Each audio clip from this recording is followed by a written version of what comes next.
కాంగ్రెస్ నేత లోక్సభలో ప్రతిపక్ష నేత రాహుల్ గాంధీకి ముంబైలో నిరసన సెగ తగిలింది. 2014లో ఆర్ఎస్ఎస్ వేసిన పరువు నష్టం కేసులో రాహుల్ ముంబై భివాండి కోర్టుకు వెళ్లారు.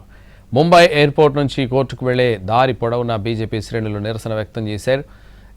నిన్న ఢిల్లీలో ఏఐ సదస్సులో యూత్ కాంగ్రెస్ చేపట్టిన అర్ధనగ్న ప్రదర్శనకు వ్యతిరేకంగా బీజేపీ నిరసన వ్యక్తం చేసింది. నల్ల జెండాలు ఎగరవేస్తూ నిరసన వ్యక్తం చేశారు బీజేపీ కార్యకర్తలు. కాంగ్రెస్ నేత లోక్సభలో ప్రతిపక్ష నేత రాహుల్ గాంధీకి ముంబైలో నిరసన సెగ తగిలింది. 2014లో ఆర్ఎస్ఎస్ వేసిన పరువు నష్టం కేసులో రాహుల్ ముంబై భివాండి కోర్టుకు వెళ్లారు. ముంబై ఎయిర్పోర్ట్ నుంచి కోర్టుకు వెళ్లే దారి పొడవునా బీజేపీ శ్రేణులు నిరసన వ్యక్తం చేశాయి. నిన్న ఢిల్లీలో ఏఐ సదస్సులో యూత్ కాంగ్రెస్ చేపట్టిన అర్ధనగ్న ప్రదర్శనకు వ్యతిరేకంగా బీజేపీ నిరసన వ్యక్తం చేసింది. నల్ల జెండాలు ఎగురవేస్తూ నిరసన వ్యక్తం చేశారు బీజేపీ కార్యకర్తలు.